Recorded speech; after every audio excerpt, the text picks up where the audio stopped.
Bonjour et bienvenue, je suis Memouna. Si toi aussi, t'en as marre de t'ennuyer, t'en as marre de ne pas trouver de travail et la pression sociale est tellement lourde pour toi, je suppose que maintenant tu ne penses qu'à une chose, c'est de t'émigrer, fuir le pays et aller tenter ta chance ailleurs. Et pourquoi pas? Si tel est ton cas, je te conseille de regarder cette vidéo jusqu'à la fin. Dans cette vidéo, je m'adresse spécifiquement aux personnes qui désirent s'émigrer. Autrement dit, aux personnes qui sont encore dans leur pays d'origine et qui souhaiteraient quitter ce pays et aller tenter leur chance dans un autre pays. Ce que moi j'appelle émigrer, c'est quitter ton pays d'origine et aller t'installer dans un autre pays qui n'est pas le tien pour une longue durée. Longue durée, 6 mois ou plus, ou même définitivement. Si vous désirez vous installer dans un autre pays qui n'est pas le vôtre, quel que soit le pays, où que ce soit, il faut toujours bien s'informer, être bien préparé et le plus important, c'est d'avoir un plan d'action bien défini. Ne pas juste prendre les choses à la légère et y aller à main levée. Il n'y a pas de plan, il n'y a pas de stratégie. C'est très dangereux et votre vie a une valeur. Il ne faut pas jouer avec votre vie. Mieux vaut être préparé et bien s'y prendre que de chuter ou de se retrouver dans des situations indésirables ou catastrophiques.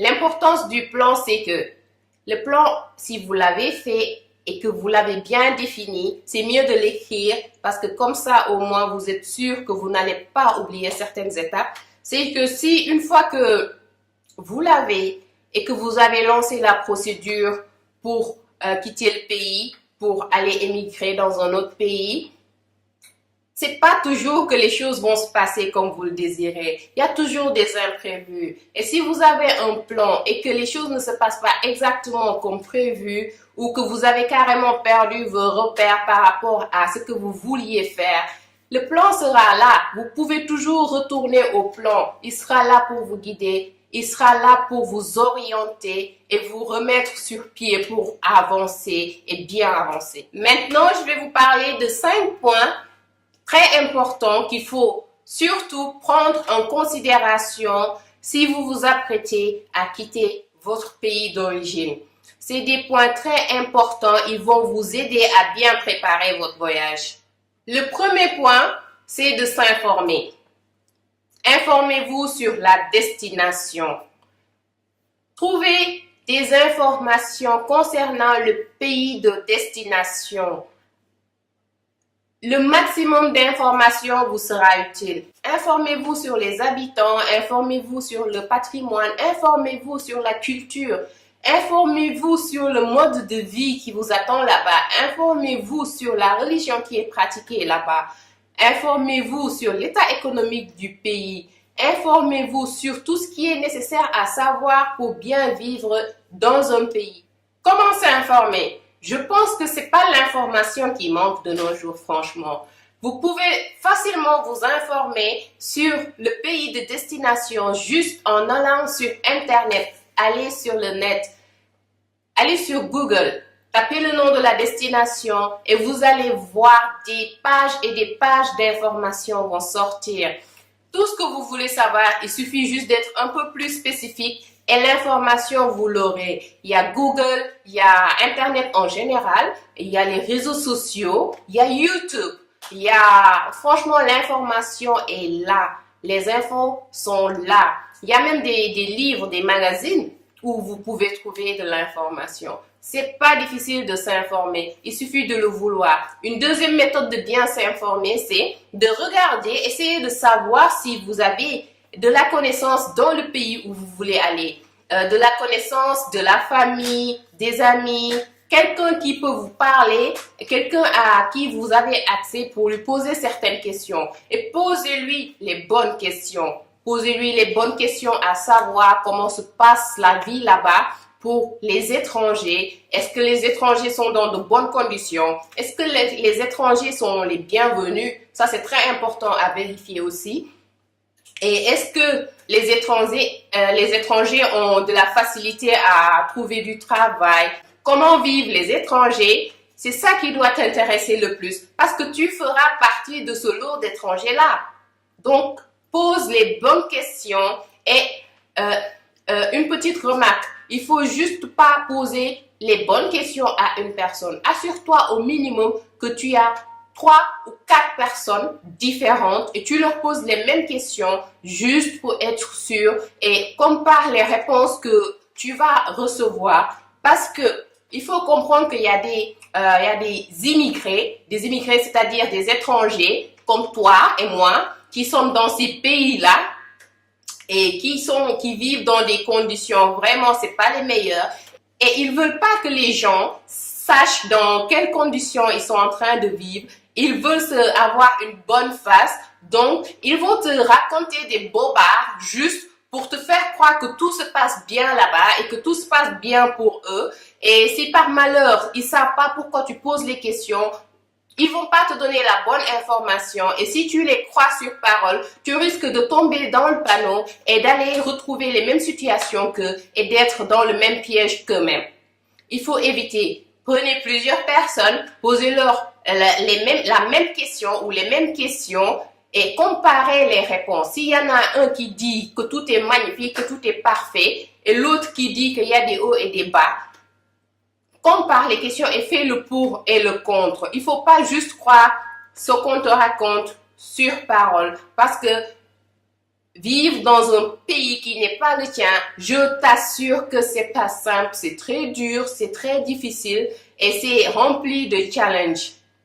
Donc, soyez prudents par rapport à l'information que vous recevez, soyez prudents par rapport aux personnes à qui vous demandez aussi de l'information et ayez l'esprit critique, l'esprit ouvert et essayez toujours d'aller au-delà de ce que l'on vous dit. Essayez de voir qu'est-ce qui est logique et qu'est-ce qui est sensé surtout. Ne croyez pas juste tout ce qu'on vous raconte. Deuxième point, il faut être prêt financièrement. Voyager coûte de l'argent. Si vous voulez vous délocaliser définitivement dans un autre pays, assurez-vous que vous avez assez économisé pour vous soutenir durant votre séjour dans ce pays-là. Assurez-vous que vous avez au minimum économisé assez d'argent pour vous soutenir pendant 6 mois dans le nouveau pays. Je précise ça parce qu'il y a beaucoup qui rêvent, ils pensent qu'une fois qu'ils sont dans le nouveau pays, dans leur pays de destination, tous les problèmes sont réglés. Non, ça se passe pas comme ça. La réalité, elle est là, elle existe, c'est pas des illusions ou quoi que ce soit. Une fois que tu arrives dans le pays de destination, tu vas pas trouver du travail directement. Non, même les gens qui habitent déjà dans ces pays-là, les personnes qui sont citoyens de ces pays même, ont du mal à trouver du travail. Donc, toi qui viens d'arriver, toi l'étranger, comment penses-tu que tu vas directement trouver du travail? Il y a des procédures qui t'attendent une fois que tu es arrivé dans ce nouveau pays. Il faut que tes papiers soient en ordre. Il faut que tu sois en ordre. Il y a beaucoup de choses dont il faudra s'occuper pour que tu sois tranquille, on va dire. En plus de ça, il faut que tu cherches du travail. Chercher du travail dur, ça prend du temps. Tu vas pas juste te réveiller. Ok, je vais sortir, je vais chercher du travail. Oups, j'ai du travail. En tout cas, ici, ça se passe pas comme ça. En Europe, en tout cas, ça, je sais. Ailleurs, je sais pas. Peut-être ça existe là-bas. Donc, l'argent, tu en auras besoin pour satisfaire tes besoins primaires, tes besoins quotidiens. Au minimum, et quelque chose qui te permettra de manger, de te payer le téléphone. Comme ça, tu peux entrer en contact avec ta famille que tu as laissée derrière, de te payer les transports parce que pour toutes les procédures que tu auras à faire sur place, il te faudra bouger. Donc, pour bouger, ça coûte de l'argent, c'est pas gratuit. Donc, le minimum, c'est d'avoir quelque chose qui te permet de te payer ces petites dépenses au moins pendant 6 mois. Parce que 6 mois, je pense que tout dépend de ta chance, mais 6 mois, avec beaucoup de chance, tu peux trouver un emploi. Si Dieu le veut bien, et si, il faut préciser, tout est en ordre avec tes papiers, bien sûr. Le troisième point, c'est le logement. Le logement, c'est très, très, très, très important et c'est indispensable. Vous devez vous loger. Il faut éviter de faire l'erreur de se rendre dans un pays inconnu alors que tu n'as même pas de logement, tu sais pas où est-ce que tu vas dormir. Il faut pas faire ça. Si tu t'es bien préparé et que tu avais parlé avec une personne qui est déjà sur place dans le pays de destination et qui t'a promis de te loger une fois que tu arrives, je te conseille, recontacte la personne quand tout est confirmé, quand tu as eu tous tes papiers en ordre, il te reste qu'à partir. Rappelle la personne pour confirmer le logement bien avant que tu prends l'avion pour aller dans ce pays-là, ou bien qu'importe le transport que tu prends, mais bien avant que tu ailles là-bas, prends la peine de reconfirmer ton logement. C'est une assurance.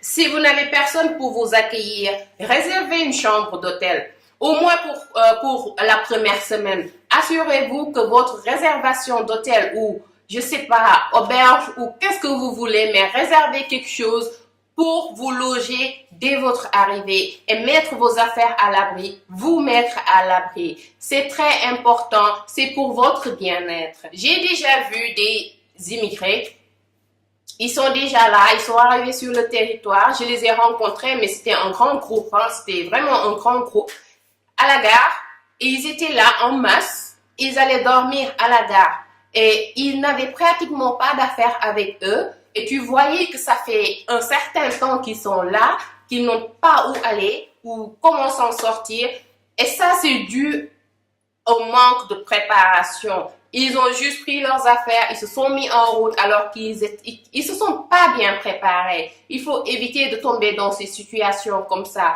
parce que, comme je le dis encore, votre vie a de la valeur et vous allez dans un nouveau pays, vous connaissez pas les réalités de ce pays-là, donc ne vous mettez pas à vivre dans la rue ou dans des zones publiques et mettre votre vie en danger. Les dangers de la rue sont réels et je prie que ça n'arrive à personne, mais mettez-vous à l'abri, soyez bien préparés. Le logement, c'est pas à négliger. Assurez-vous que vous serez logé. Parlons du point numéro 4.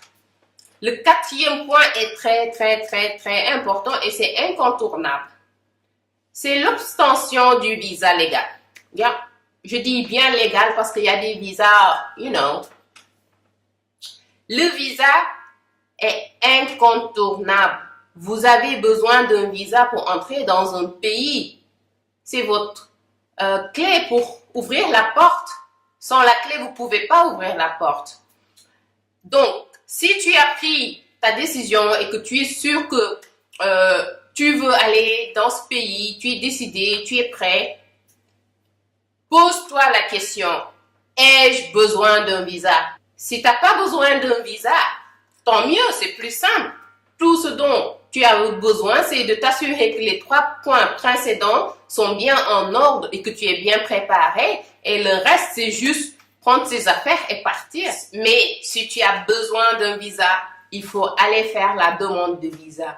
Comment bien faire la demande de visa? C'est contacter l'ambassade ou le consulat du pays où tu veux aller et eux, ils te donneront les informations dont tu as besoin pour bien te préparer afin d'obtenir ton visa.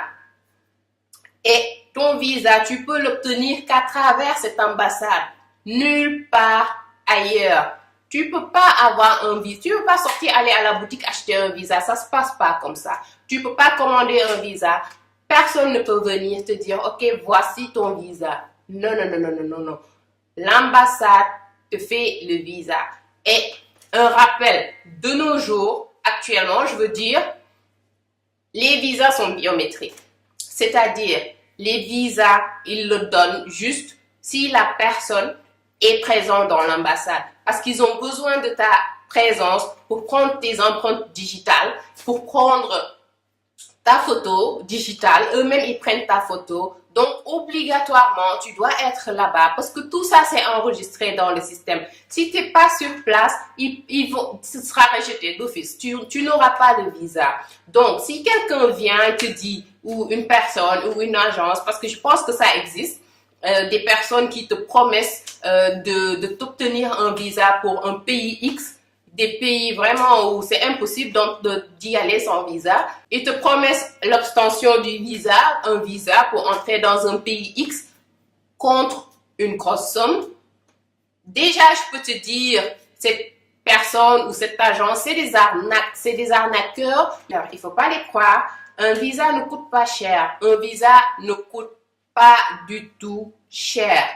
Donc, si quelqu'un te demande une grosse somme contre un visa, d'office, il y a quelque chose qui cloche. Et en plus, rappel, pour avoir le visa, c'est obligatoire que toi qui fais la demande de visa, que tu ailles à l'ambassade. Sinon, tu n'auras pas le visa. Donc, si cette personne te promet le visa alors que ta présence n'est pas requise, n'est pas nécessaire à l'ambassade, c'est qu'il y a un problème quelque part, il y a quelque chose qui cloche.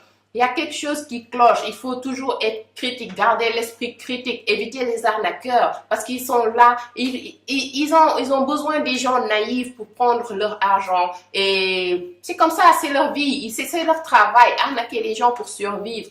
Donc, ne tombez pas dans le panneau. Si une personne vous demande de l'argent contre un visa, comprenez qu'il y a un piège derrière. Ou si une personne vous promet de vous amener dans un pays X, contre beaucoup d'argent, il y a toujours un problème. Il y a quelque chose qui n'est pas clair, il y a quelque chose qui n'est pas dit, il y a quelque chose qui se cache derrière ces promesses, derrière cette aide, on va dire cette aide, parce que je suppose que c'est dans le but d'aider qu'ils vous font croire qu'ils veulent vous aider. Soyez prudents. Si vous voulez aller dans un pays, utilisez la voie légale.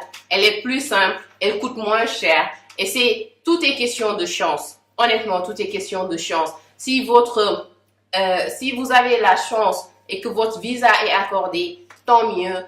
Si vous n'avez pas la chance, il y a plein d'autres pays où vous pouvez aller. Vous pouvez encore tenter votre chance ailleurs. On ne sait jamais. Un jour, ça va bien se passer. Un jour, vous allez obtenir un visa qui vous permettra de quitter votre pays d'origine. Et le dernier point, le point numéro 5, c'est il faut toujours avoir un plan B. C'est toujours bien d'avoir un plan B, quelle que soit l'activité que vous menez. Le plan B, par exemple, si votre plan initial ne fonctionne pas, si les choses que vous aviez prévues ne se passent pas exactement comme vous l'avez prévu et que vous risquez de tout perdre ou d'échouer carrément, le plan B sera là pour vous aider. C'est une aide. C'est pas une deuxième chance. Non. C'est une aide qui vous aidera à vous relever et à poursuivre votre parcours, à aller de l'avant et ne pas abandonner. Donc, le plan B, c'est important pour se motiver, on va dire. Et c'est bien aussi de le garder en tête que si, par exemple, les choses ne se passent pas comme vous voulez, si vous êtes dans l'impossibilité d'atteindre vos objectifs comme vous l'imaginiez, vous avez toujours le plan B. Vous pouvez toujours vous référer au plan B et continuer votre parcours. Un jour, ça ira. Un jour, vous allez atteindre vos objectifs. Mais le plan B, c'est pas un plan qui sort de nulle part aussi. Le plan B, il faut bien le préparer. À l'avance, bien sûr, il faut se préparer. C'est une éventualité. C'est par exemple, vous vous dites, OK, ça, c'est comme ça que je vais procéder. Mais si éventuellement, les choses ne se passent pas comme je veux, je pourrais faire comme ça. Donc, il faut bien élaborer le plan à l'avance. Et pour cela va vous demander de la patience, de la créativité, vous savez, de l'imagination. Et pour tout mettre en place, comme ça, vous avez au moins, on va dire, une réserve, quelque chose qui pourra vous être utile s'il y a besoin. Pour conclure, un dernier conseil. Si vous vous engagez dans des procédures pour émigrer, faites confiance à votre intuition. Votre intuition ne vous trompera jamais. apprenez à écouter votre intuition et tout se passera à merveille. C'était tout pour cette vidéo. Si vous aimez ce genre de thème, laissez-moi savoir dans la barre des commentaires en dessous de la vidéo. Merci d'avoir regardé jusqu'à la fin. Je suis Maimouna et on se dit à la prochaine fois dans une nouvelle vidéo. Bisous.